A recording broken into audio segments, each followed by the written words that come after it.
এইরকম একটা কাগজ আপনি হাতে পেলেন, ওষুধ কিন্তু এখনো পান নাই, ওষুধ তো ওখানে লেখা আছে।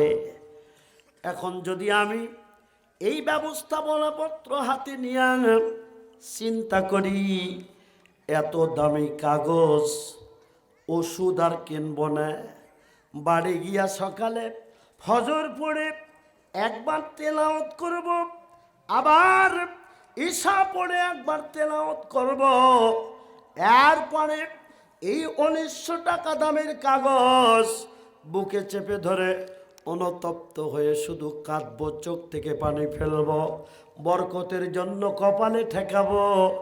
বলেন তো ভাইয়ারা, এই লোকটা যদি এইরকমভাবে তেলাওয়াত করে করে যতদিন বেঁচে থাকবে এতদিন যদি তেলাওয়াত করে, ওষুধ ক্রয় করে যদি না খায়, প্রয়োগ না হয়, কিয়ামত পর্যন্ত তেলাওয়াতের পরেও কি এই লোকের রোগ ভালো হবে নাকি? বলেন তো।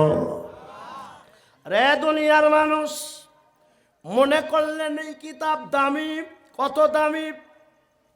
আল্লাহ বলেছেন লাইলাতুল কদরি খায়রুম মিন আলফি শাহর। জোরে বল আল্লাহু আকবার। এই কোরআন যেদিন অবতীর্ণ হলো, যেই রাত্রিতে নাজিল হলো, ওই রাতের মর্যাদা আল্লাহ রাব্বুল আলামিন বলে দিয়েছেন 1000 মাস অপেক্ষা উত্তম। রে দুনিয়ার মানুষ, এই কোরআন দামি মনে করে যদি এইটাকে প্রেসক্রিপশন তেলাওয়াত করে করে যদি ওষুধ না ক্রয় করি, আর ওষুধ যদি প্রয়োগ না করি, ভক্ষণ না করি, বলেন তো ওই লোকটার রোগ বাড়বে না কমবে? বলেন বাড়বে না করবে?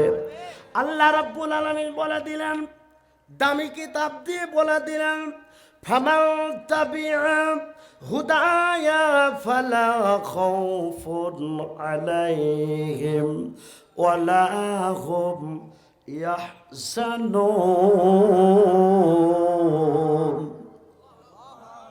আমার আল্লাহ রাব্বুল আলামিন বলেন, তোমরা যদি এই কিতাবের অনুসরণ, অনুকরণ, ইত্তেবা, ইতাআত করো, তাহলে আমি আল্লাহ তোমাদের দুইটা জিনিসের গ্যারান্টি দিয়ে দিলাম।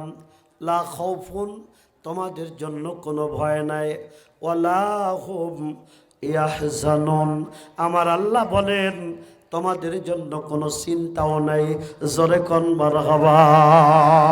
লা ইলাহা সুবহানাল্লাহ আলহামদুলিল্লাহ লা ইলাহা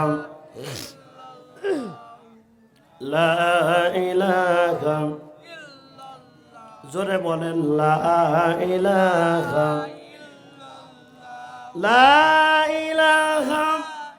ইল্লাল্লাহু মুহাম্মাদুর রাসূলুল্লাহ সাল্লাল্লাহু আলাইহি ওয়াসাল্লাম। তাহলে এখানে দিবালোকের মধ্যে স্পষ্ট কথা হলো যে প্রেসক্রিপশন ব্যবস্থাপনাপত্র যেটা পেয়েছি, এর ভিতরে যে দিক নির্দেশনা, নিয়ম ও কানুন, ওষুধ লিখে দেওয়া আছে, তা ক্রয় করতে হবে এবং খাইতে হবে, নাকি বলেন? যদি এইটা না খান, যেই রোগের জন্য ডাক্তার আপনার প্রেসক্রিপশন করেছেন, ওষুধ লিখেছেন, ওই ওষুধ যদি আপনি না খান, যেমন আপনি আস্তে আস্তে নিস্তেজ হয়ে যাবেন, দুর্বল হয়ে যাবেন, আরও আক্রান্ত হবেন, নিঃশেষ হয়ে যেতে পারেন। ও আল্লাহর বান্দারা, আল্লাহ রাব্বুল আলামিন কোরআন নামের যেই প্রেসক্রিপশন মুহাম্মদুর রাসূলুল্লাহ সাল্লাল্লাহু আলাইহি ওয়াসাল্লামের প্রতি করেছেন, এই প্রেসক্রিপশন দিয়া সমাজ চালাতে হবে, রাষ্ট্র চালাতে হবে, পরিবার চালাতে হবে, তাহলে এই সমাজের সকল প্রকারের রোগ ব্যাধি দূর হয়ে যাবে। কি বলে ঠিক কিনা? কোরআন আমি মসজিদে মানি, কোরআনের কথা অনুযায়ী মসজিদে খুতবা হয়, মসজিদের মেম্বার চলে, মসজিদ চলে, আর বাহিরের জগৎটা সন্ত্রাস ক্লাসের গডফাদাররা চালায়। কথা বলেন ঠিক কিনা? যেই কোরআন দিয়ে মসজিদ চলবে, ওই কোরআন দিয়ে রাষ্ট্র চলতে হবে।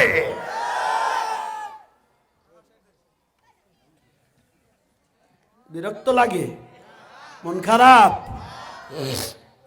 একটু চা দিতেন। প্রিয় ভাইয়ের আমার,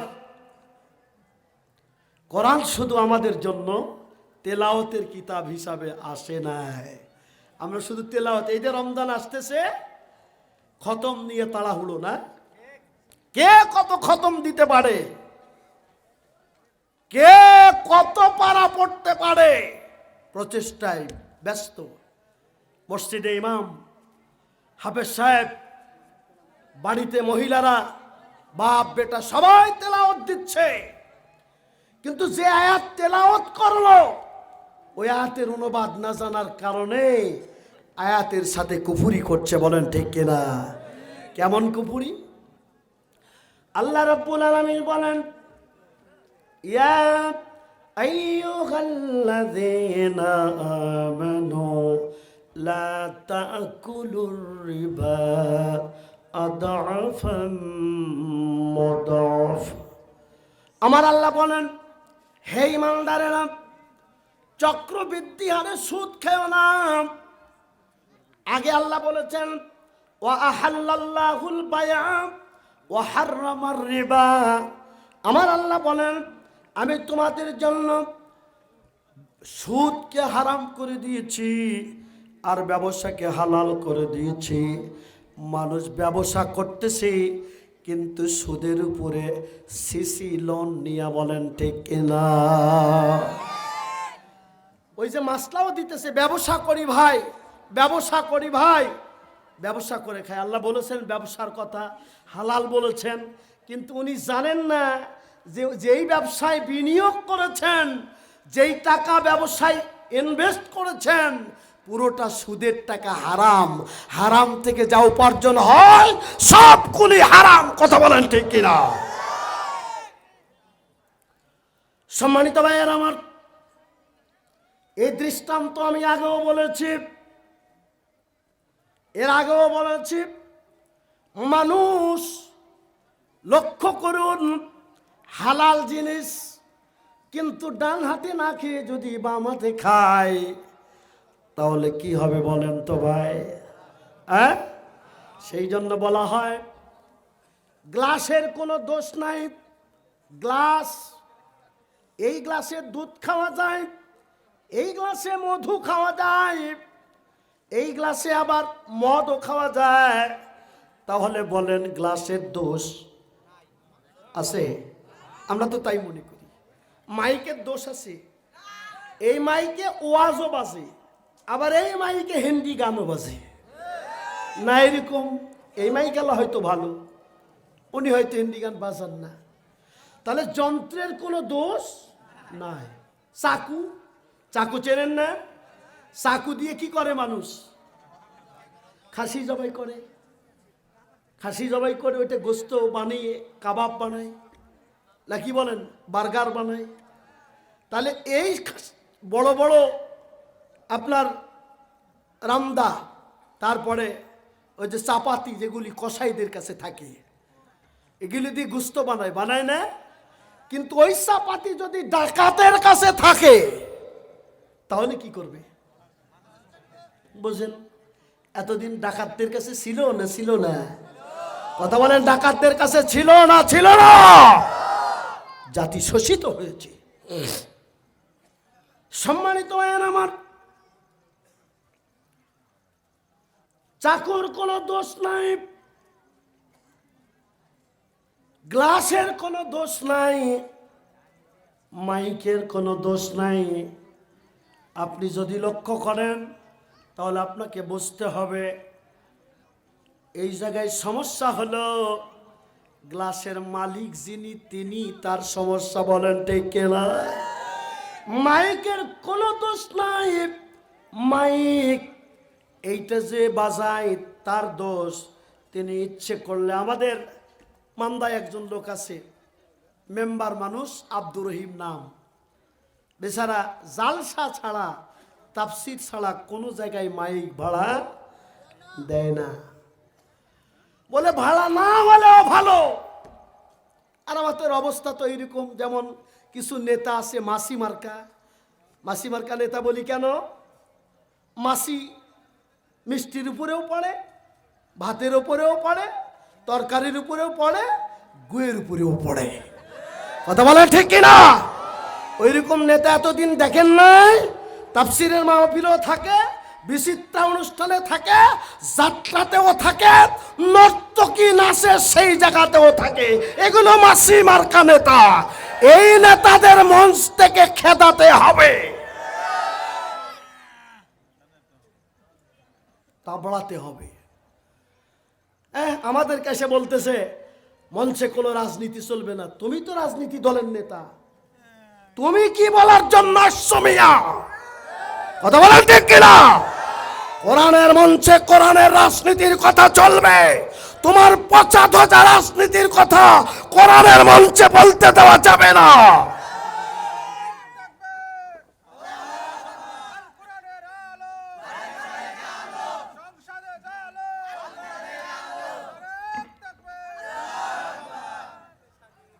বলতেছিলাম যেই কিতাব শুনতে এসছেন এটা যে দামি, এর ব্যাপারে জ্ঞান থাকলে আকর্ষণ বাড়বে না কমবে?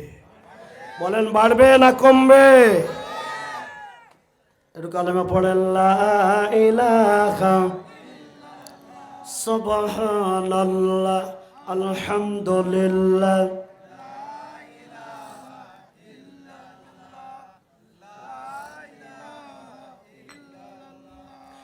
লা ইলাহা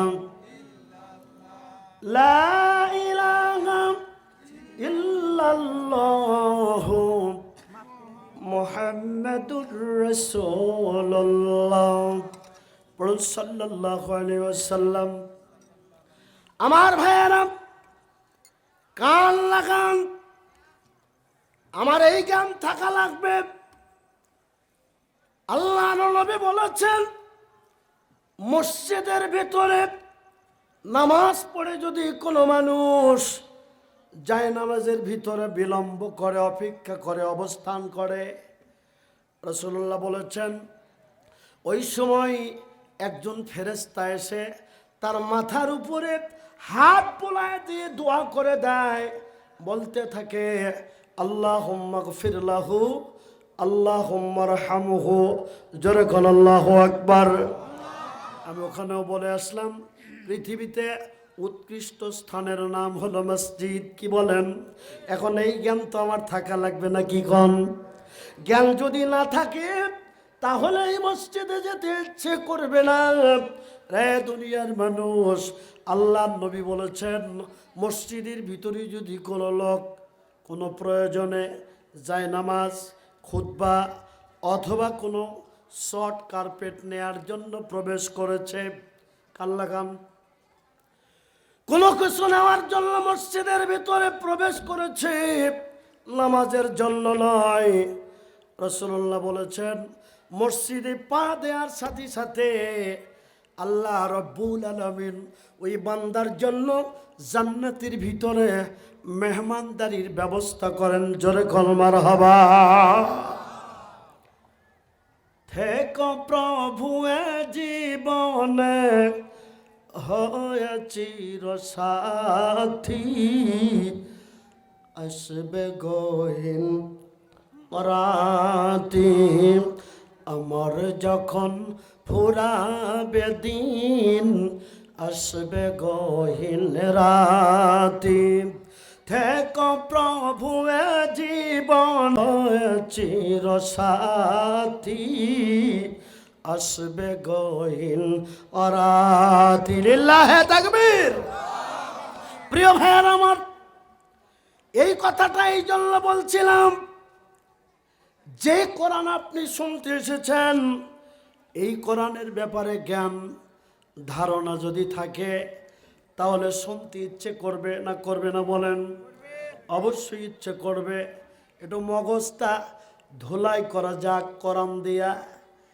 আমরা কোরআন দিয়া মসজিদ চালাই ঠিক, কিন্তু পরিবার চালায় না। কি বলেন ঠিক কিনা?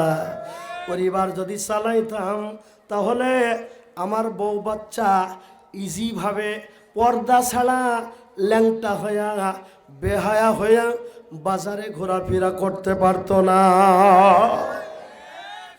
যেই কোরআন দিয়ে আপনি নামাজ পড়েন, ওই কোরআন দিয়ে আপনি রাজনীতি চালাতে হবে। সেই জন্য তো না করার কারণেই তো বলছেন মৌলবাদ। ওরাও বলেছে মৌলবাদ, এরাও বলতে যাচ্ছে। কি বলেন ঠিক না? চিনে রাখবেন মুসলমান, ভালো করে টিক চিহ্ন দিয়ে রাখবেন। এরা হলো পায়খানা, গু, শুকনা পিঠ আর ভিজা পিঠ। কিন্তু এই দুইটাই কি বলেন? দুইটাই কি? মনে রাখবেন, ভুলে যাবেন না। এই লোকগুলি নামাজ পড়ে কোরআনের কথা অনুযায়ী, কিন্তু কোরআন দিয়া সমাজ চলুক, রাষ্ট্র চলুক, এইটা তারা চায় না।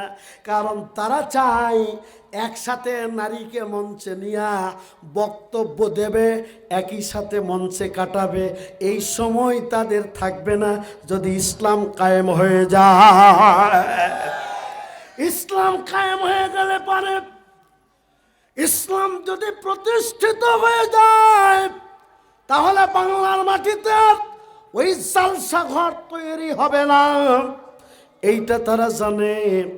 আমার ভাইয়েরা, এই জন্য বলছিলাম কোরআনটাকে শুধু তেলাওয়াতের কিতাব বানাবো না, কোরআন তেলাওয়াত করব, কোরআন অনুযায়ী পরিবার চালাবো, সমাজ চালাবো, রাষ্ট্র চালাবো। বলেন ঠিক কিনা? কারা কারা রাজি হাত উঁচু করে দেখাও মুসলমান।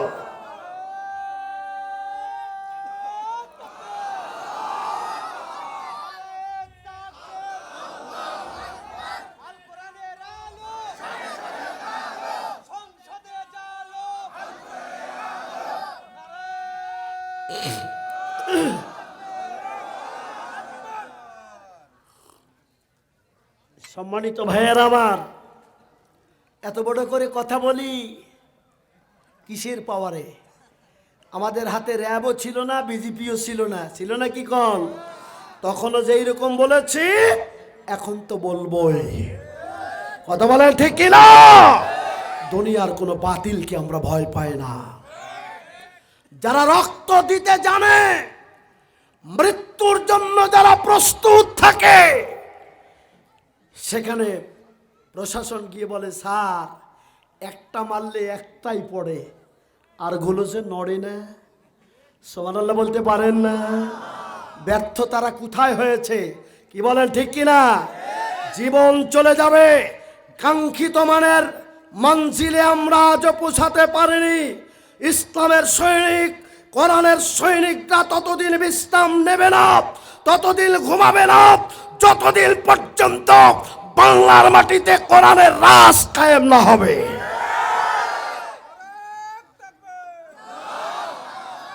রাজি আছেন? রাজি আছেন? মাইকের কোনবা সাইড বাজতেছে না, একটা সাইড একটু দুর্বল। প্রিয় ভাইয়ের আমার, আমি এই শান্তিনগরে অনেকবার এসেছি। কি বলেন ঠিক কিনা? এই শান্তিনগরের পাশে সুতাহাটি। ভুলে গেছেন আপনারা? ভুলে গেছেন আপনারা? এই শান্তিনগরের পার্শ্বে দিয়ে আপনার চলমান রাস্তা দারুসার স্কুল মাঠে যে আচরণ করা হয়েছিল ভুলে যাবার নয়। আমি বলতে চাই, কোরআন দিয়ে জীবন গড়ব, সমাজ গড়ব, রাষ্ট্র গড়ব, তাতে জীবন চলে যাবে। বলেন ঠিক কিনা?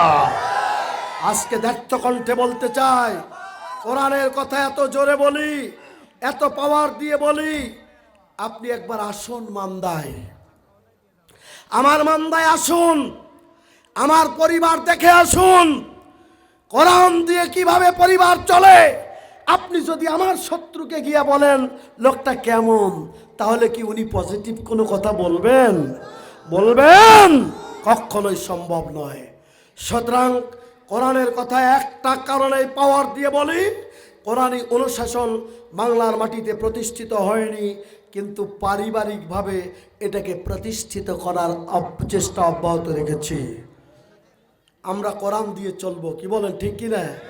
কোরআন দিয়ে পরিবার চালাতে রাজি? কারা কারা রাজি? দুই হাত উঁচু করে দেখান। ইসলাম প্রতিষ্ঠিত হওয়ার আগ পর্যন্ত গোটা পরিবার কোরআন দিয়ে চলবে, বলেন ইনশাআল্লাহ, বলেন ইনশাআল্লাহ। এখন পরিবার চলা মানে কি? কোরআনের উপরে উঠে বসবেন, নিয়ে চলবে তো কি? আল্লাহর কোরআন, ওই যে প্রেসক্রিপশন ডাক্তার করেছে, ডাক্তারের ওই প্রেসক্রিপশন ফলো না করার কারণে যেমন একটা রুগী দিন দিন স্মার্ট হয়ে যাবে, শেষ হয়ে যাবে। আরে দুনিয়ার মানুষ, এ শান্তিনগরীর মুসলমান, কোরআন দিয়ে পরিবার এই জন্য চালাবো। যতই চেষ্টা করেন অন্য কিছু দিয়ে চালিয়ে পরিবারের শান্তি ফিরে আনা যাবে না। কোরআন দিয়ে যদি পরিবার চালান, ওটা পরিবারটা আল্লাহর জান্নাতির টুকরায় পরিণত হয়ে যাবে, বলুন মারহাবা। সেই জন্য বলছিলাম যে কোরআন আপনি শুনতে এসেছেন, এই কোরআন কত মহিমান্বিত, কত সম্মানিত, কত দামি কিতাব। আল্লাহর নবী বলেছেন, কিয়ামতের দিন মানুষ যখন পুনরুত্থিত হবে, কবর থেকে উঠবে, এলো কাল্লাগান, কবর থেকে যখন উঠবে, কবর থেকে উঠেই লোকটা দেখতে পাবে একজন সুন্দর সুপার পুরুষ, স্মার্ট, জ্যোতির্ময় চেহারার অধিকারী একজন যুবক তার কবরের পাশে দাঁড়ায় আছে। লোকটিকে জিজ্ঞেস করা হবে, হলো ও আল্লাহর বান্দা, তুমি কি আমাকে চেনো? কে বলবে? আপনারা যে ওয়াজ শুনতেছেন না, তার একটা টেস্ট দেখেন, গণেন কয়জন যাচ্ছে। রাস্তার ধারে মাহফিল দিলে এটা সমস্যা।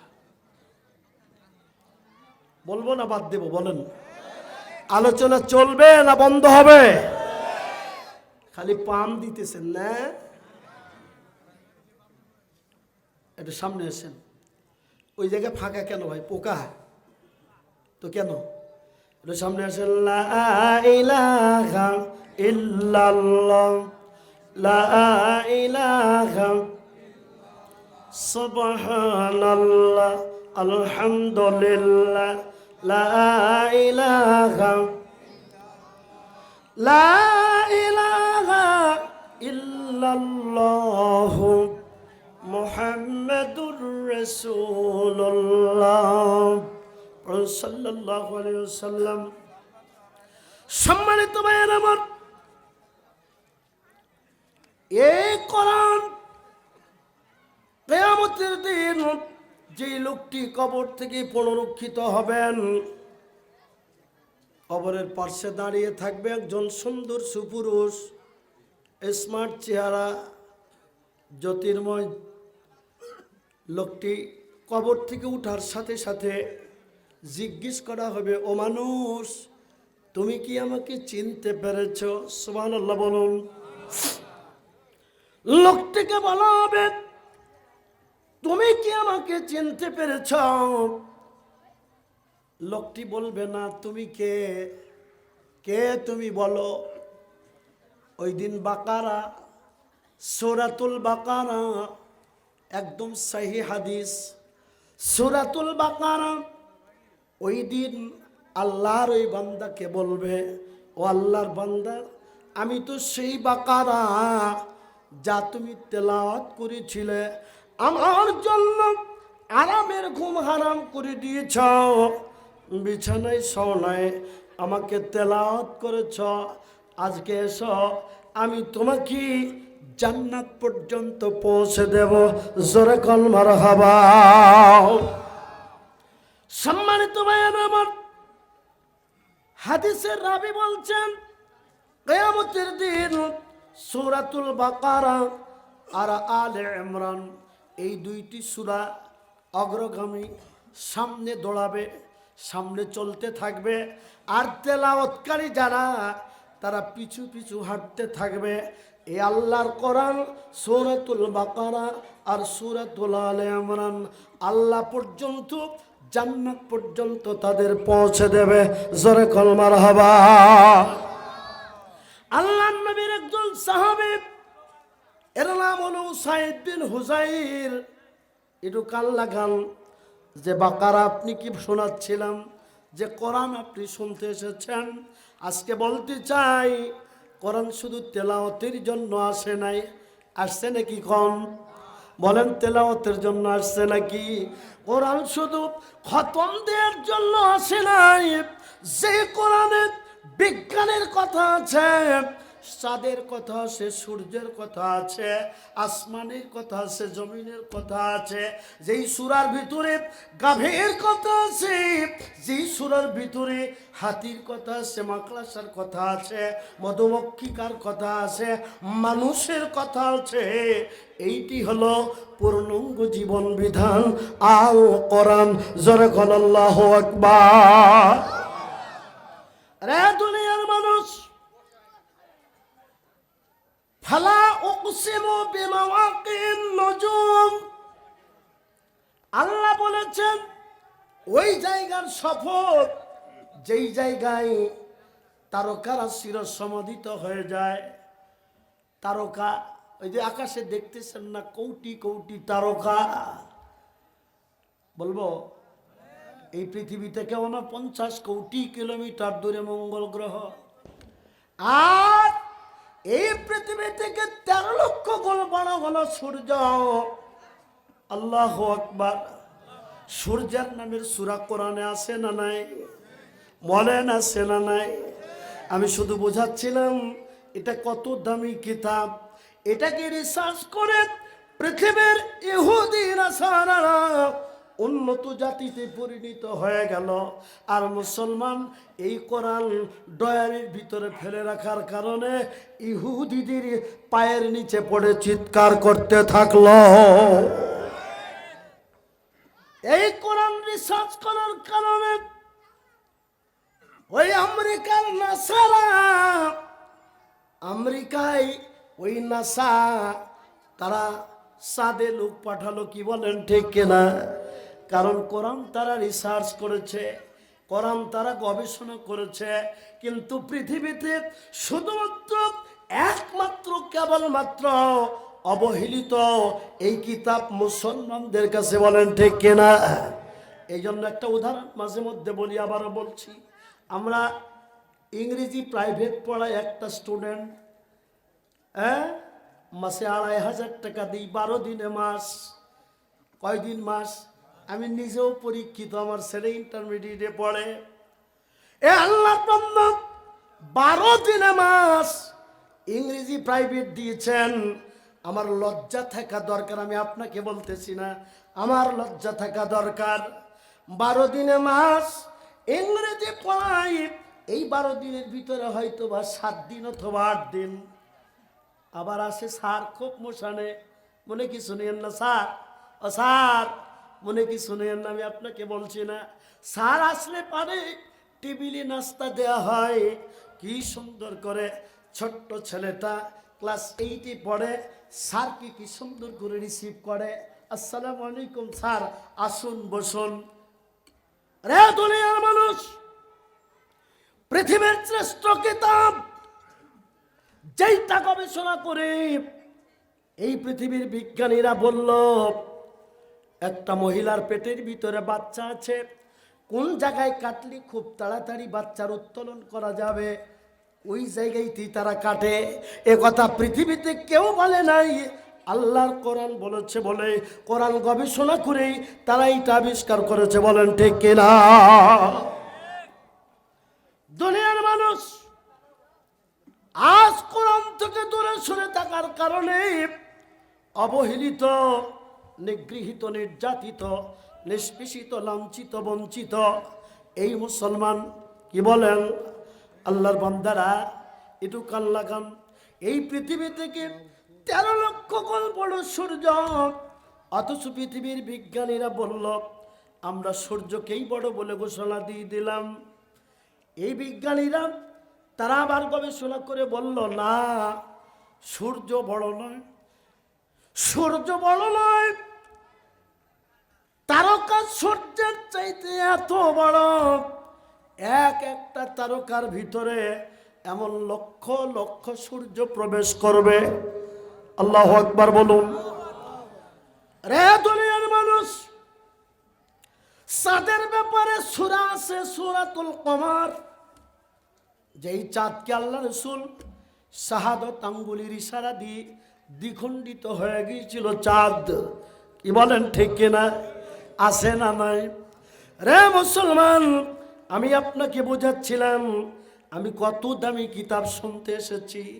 আমার এই জ্ঞান না থাকার কারণে এখনো বাজারে ঘুরে বেড়াচ্ছি, এখনো জিলাপি খাচ্ছি, বেলুন কিনে নিয়ে ফাটাচ্ছি, আর চায়ের স্টলে বসে বসে পরনিন্দা পরচর্চায় মাতোয়ারা হয়ে আছি। বলেন ঠিক কিনা?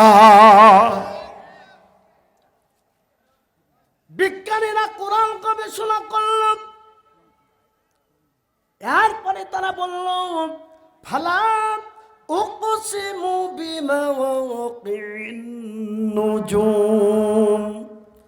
আল্লাহ রাব্বুল আলামিন বলেন, ওই জায়গার শপথ যেই জায়গায় তারকা চিরসমাধিত হয়ে যায়। এত বড় তারকা, কত বড়, লক্ষ লক্ষ সূর্য যার ভিতরে প্রবেশ করবে। অথচ পৃথিবী থেকে 13 লক্ষ গুণ বড় সূর্য। একটু জ্ঞান খাটান তো দেখি, একটু ব্রেন খাটান তো দেখি, একটু যোগ বিয়োগ করেন তো দেখি, একটু সায়েন্সের দিকে ফিরে যান, জিহিন খুলে যাবে। বলেন ঠিক কিনা? রে দুনিয়ার মানুষ, এই কিতাব কত দামি কিতাব। আল্লাহ রাব্বুল আলামিন বলেন, ওয়ামা উতিতুম মিনাল ইলমি ইল্লা কলিলা। আমার আল্লাহ বলেন, আমি মানুষকে সামান্যতম জ্ঞান দিয়েছি। আল্লাহু আকবার। সামান্যতম জ্ঞান দিয়েছি, অথচ মানুষ আকাশযান তৈরি করেছে কে? বলেন, এই ঘড়িটা যদি বলি কুত্তাই তৈরি করেছে, বিশ্বাস করবেন নাকি? কে তৈরি করেছে? মানুষ। বিমান কে তৈরি করেছে? মানুষ। আমার ভাইয়েরা, এই পৃথিবী থেকে 49 কোটি কিলোমিটার দূরে মঙ্গল গ্রহ। ওই মঙ্গল গ্রহ এখন পৃথিবীর বিজ্ঞানীরা বলতেছেন, রে দুনিয়ার মানুষ, দুনিয়ার কোনো দেশ সফর করার দরকার নাই। সফর যদি করতে চাও তাহলে একটাবার মঙ্গল গ্রহে এসে ঘুরে যাও। সুবহানাল্লাহ। যদি কোরআন হাদিস না মানে জীবনে, কি হবে গো মৃত্যুর পরে? যদি কোরআন হাদিস না মানে জীবনে, কি হবে গো মৃত্যুর পরে? কবরের মাঝে কি দিব জবাব? কবরের মাঝে কি দিব জবাব? মুনকার নাকিরের তরে। যদি কোরআন হাদিস না মানি জীবনে, কি হবে গো মৃত্যুর পরে? লিল্লাহে তাকবীর। কলিজার টুকরা ভাইয়ের আমার,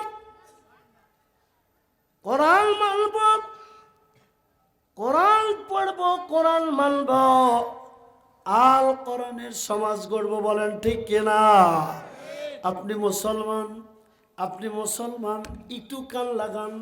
আপনার বাড়িতে ঘরের দরজায় দামি পর্দা, জানালায় দামি পর্দা, কিন্তু যে বইয়ের জন্য পর্দা ফরজ, ওইটাই উদাম করে রাখছেন।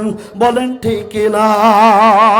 কোরআনের কথা অনুযায়ী আপনি নামাজ পড়েন, সিয়াম পালন করেন, হজ করলেন, কিন্তু কোরআন পর্দার কথা বলেছেন।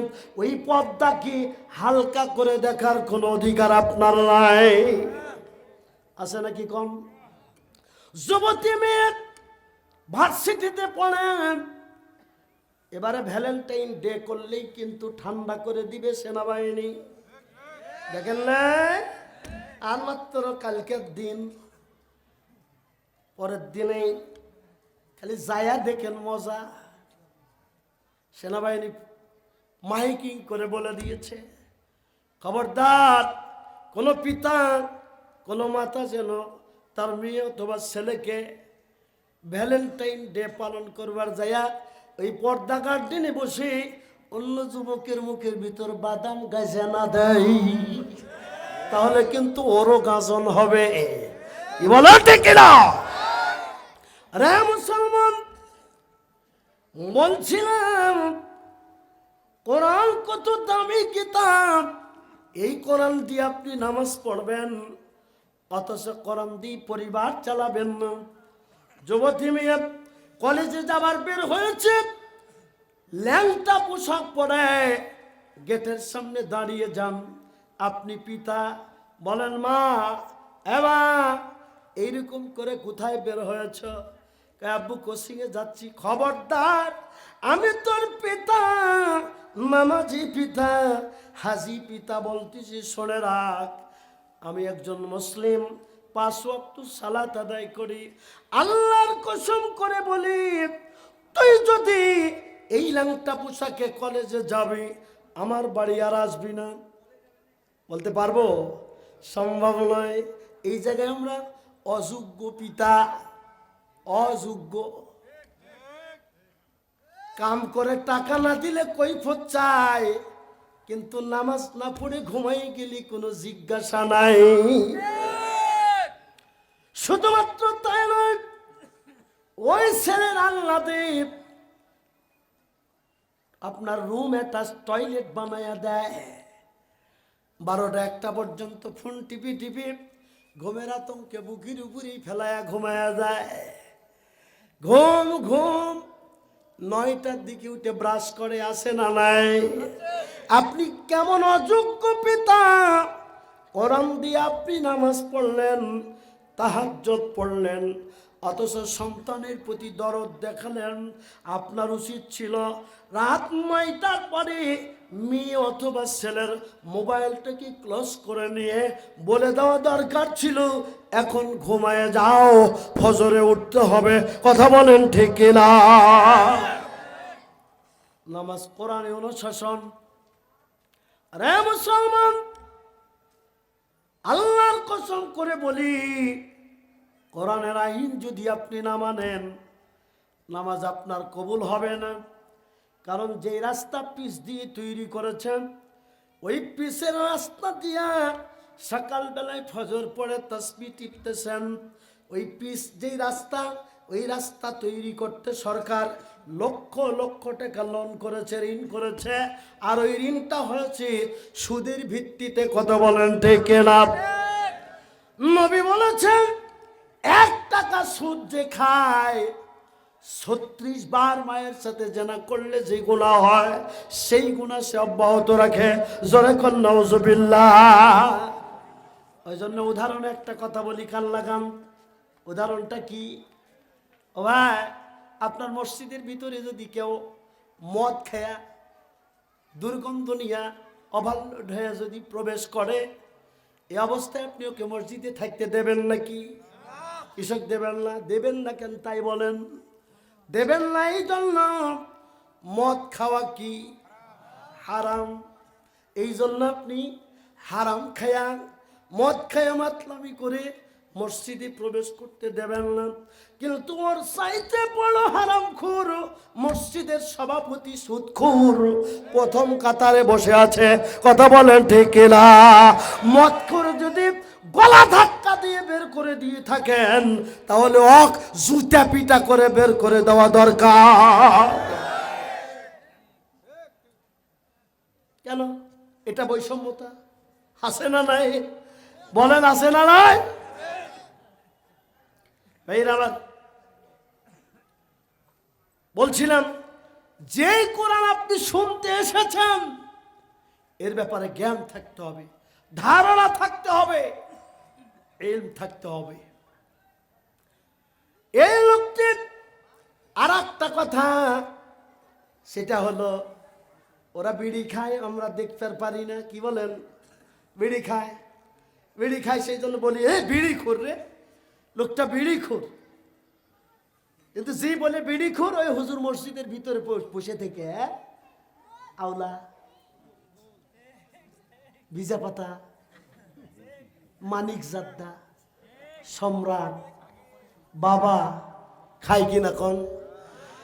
ওই বিড়ি যেই তামাক দিয়ে তৈরি, হুজুর যেটা খাচ্ছে ওটাও তামাক দিয়েই তৈরি। কথা বলে ঠিক কিনা? হুজুর খায় তাই জায়েজ। কি কথা বললেন না? দেখুন এখন সাইফিয়া গেছেন, সাইফিয়া গেছেন। মনে রাখতে হবে, হারাম হুজুর খালেও হারাম, মাওলানা খালেও হারাম, মাস্টার খালেও হারাম, হারাম হারাম। এই কথা বলে ঠিক কিনা?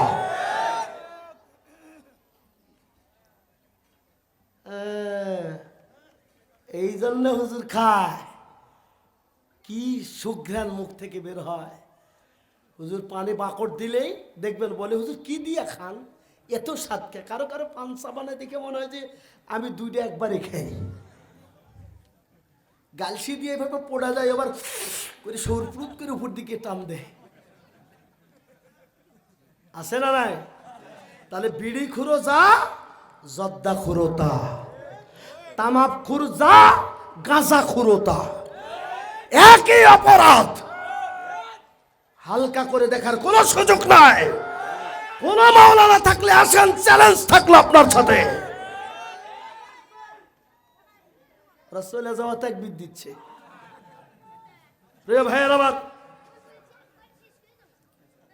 আল্লাহ নবী জালিলুল কদর সাহাবী উসাইদ বিন হুযাইর আল্লাহর কোরআন তেলাওয়াত করতেছিলেন রুমের ভিতরে। কাল্লাগাল কত দামি কিতাব শোনার জন্য আপনি এসেছেন, একটু অবাক হয়ে যাবেন, আশ্চর্য হয়ে যাবেন। এই উসাইদ বিন হুযাইর রাসূল সাল্লাল্লাহু আলাইহি সাল্লামের একজন সাহাবী। সাহাবীটা অত্যন্ত গরিব মানুষ। কি মানুষ? কোরআন তো তেলাওয়াত গরিবরাই করে নাকি কল? আর ওদের ঘরে যেয়ে দেখেন ওয়াল টিভি, কি বড় টিভি লাগায় শুয়ে থেকে এক হাতে সিগারেট টানে আর এক হাতে রিমোট টেপে। কি বলেন ভাইরা আমার? এই গরিব গরিব আল্লাহর কোরআনের প্রেমিক হযরত বেলাল কত গরিব। ওর মা এত গরিব ছিল, পেটের ক্ষুধা নিবারণের কারণে আরবের বাজারে হযরত বেলালকে তার মা বিক্রি করে দিয়েছিল। যে বেলালকে কেন্দ্র করে সূরা আবাসা নাজিল হয়েছে। ও বেলাল ইসলামের প্রথম মুয়াজ্জিন। কি বলেন? দেখতে কালো কিন্তু অন্তরটা ভরা ছিল দিয়ে নূরের আলো। ইসলামের প্রথম মুয়াজ্জিন হযরত বেলাল। আমি বলছিলাম এই গরিবরা কোরআনের প্রতি অত্যন্ত অনুপ্রাণিত। ইসলামের দিকে প্রথম গরিবরাই আগে অগ্রসর হয়েছে, ইসলাম কি তারা আগে কবুল করেছে। জোরে কল আল্লাহু আকবার। হে আল্লাহর বান্দারা,